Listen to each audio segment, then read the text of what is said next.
आपने कभी सोचा है कि हम अपने आसपास की अद्भुत दुनिया को कैसे देख पाते हैं? यह हमारी आंखों पर निर्भर करता है कि हम वस्तुओं से परावर्तित प्रकाश को किस प्रकार से देखते हैं। बिना प्रकाश के कुछ भी नहीं देखा जा सकता। आइए परावर्तन पर विस्तार से चर्चा करें।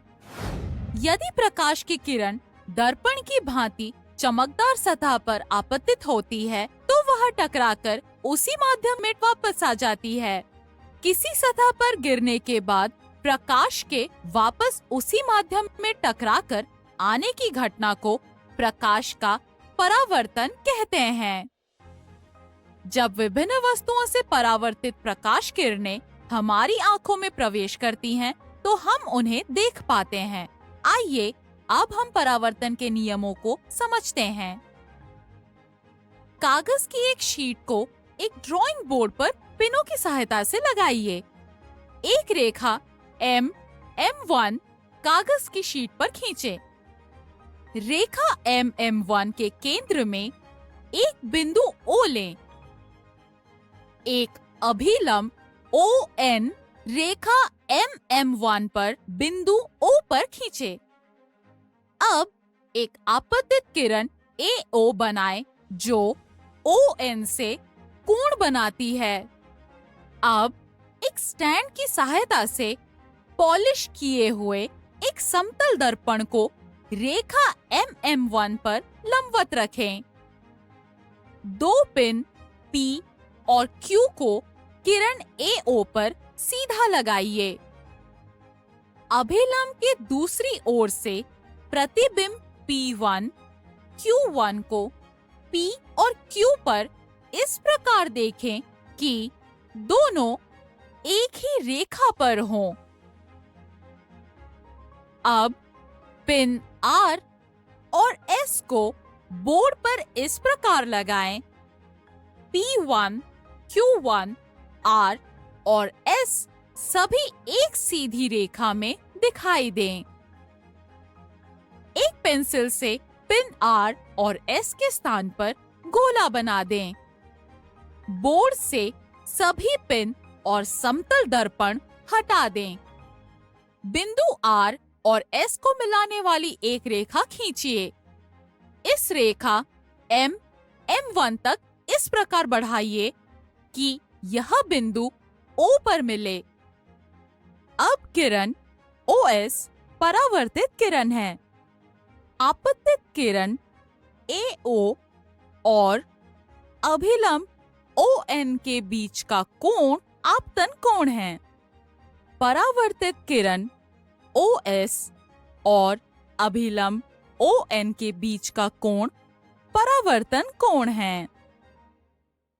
चांदा की सहायता से आपतन कोण I और परावर्तन कोण R मापें। अब दर्पण को बदलें और पिनों P और Q को इस प्रकार रखें कि आपतन कोण बदल जाए। अभिलंब के दूसरी ओर पिन R और S रखें और परावर्तन कोण का निरीक्षण करें। प्रयोग को कुछ और बार दोहराएं और हर बार आपतन कोण और परावर्तन कोण को मापें। इन प्रयोगों से परावर्तन के दो महत्वपूर्ण नियम निकाले जा सकते हैं। आपतन कोण हमेशा परावर्तन कोण के बराबर होता है। आपतित किरण, परावर्तित किरण और आपतन बिंदु पर खींची गई अभिलंब समतल्य हैं, अर्थात वे एक ही तल में स्थित होते हैं। ध्यान दें कि आपतित किरण और परावर्तित किरण अभिलंब के विपरीत दिशा में या आपतन बिंदु पर लंबवत होती हैं। प्रकाश के परावर्तन का अनुप्रयोग। परावर्तन के नियमों की समझ ने हमें परिदर्शी जैसे युक्तियों को डिजाइन करने में सक्षम बनाया है। यह दृष्टि रेखा को ऊपर उठाने के लिए प्रकाश के परावर्तन की घटना को नियोजित करता है। सारांश।